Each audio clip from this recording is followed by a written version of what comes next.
रे बहुत गर्मी होता रे बाप रे ना हम ना आके निराज बा खोले नु ना पंखा किन काल बा यार रे कहां रे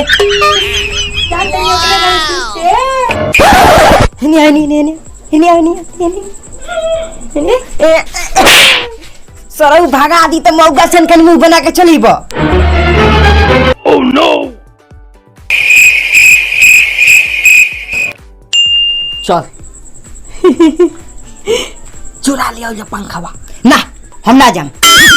पिछला बार की याद बेटे नु मुड़ी छील के गादा पर बैठा के भोर गाले घुमले रहा पिछले लेको के तचिला सब उले हो चल चॉकलेट देम ठीक बा बाकी मत समझियो कि हम चॉकलेट खाती जाता नहीं तहार प्यार हमरा के वहां तो खींच के लेके जाता थी चल अब कह रे क्या मेरा विचार के चॉकलेट दे वाओ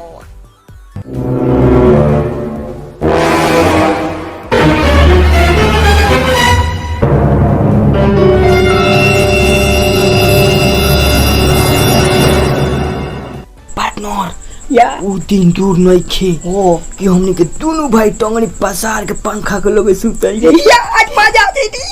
मजा आई जो चुरा लिया ना हम ना जा तीजू ना के बुला के लेला हां जाई के हां ई का करते रे रोक जाते नहीं देर खा जा मैं हाथ के सफाई यार तू बेवफा है जो मैं जान जाता तुझसे कभी भी दिल न लगाता डीजे दुकानदार माधोपुर आके जरा देख ले कैसी मेरी हाल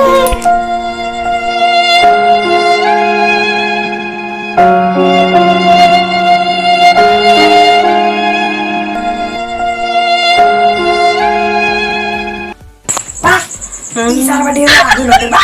कोई की बात का मत ना करो तू लेकिन खाली डांस करो तो लो डाली तो गाल फाड़ दी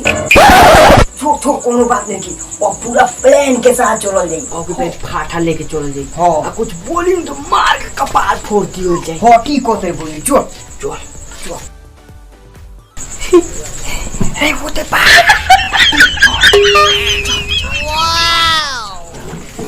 वाओ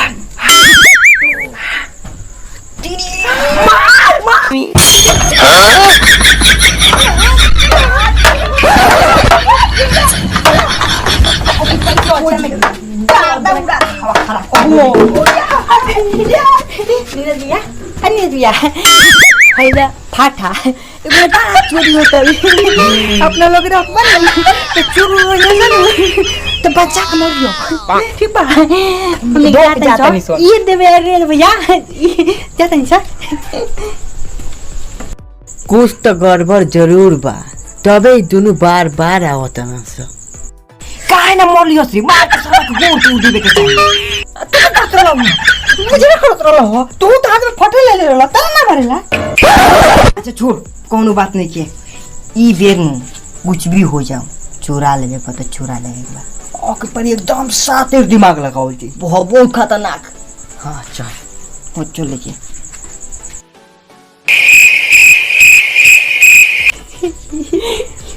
नोई की काली बा क्यों नहीं की चल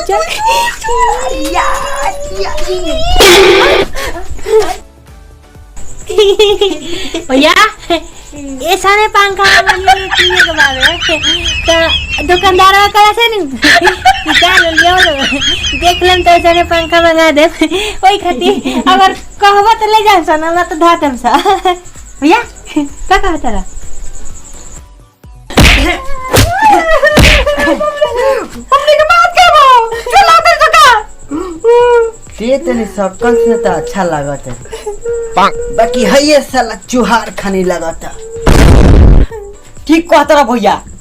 ये हमरा के चॉकलेट दे के बुला के लिए रो चोरी करे खतरा बताओ एकरा कौन सजा दिहल जाओ ओ कुछ नहीं की जरूरत चला जो सजा देवे पर दो हम जाते नहीं घर रुक ना रे बाबू तेरा बात मालूम है ना आज हमारे मेहरारू 1 महीना से तुमने हर का करी चल चला पंखा ले ना हम ना जाए अब चला ना भैया छोड़ दो चला मत भैया छोड़ दो चला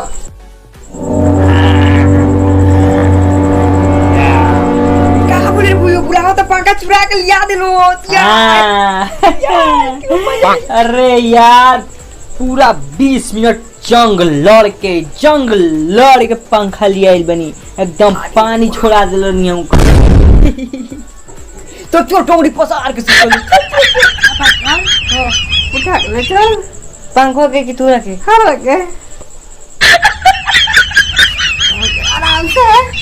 अच्छा जी का तेरी दवाई क्यों ली है चल दर्द की दवाई लिया और सही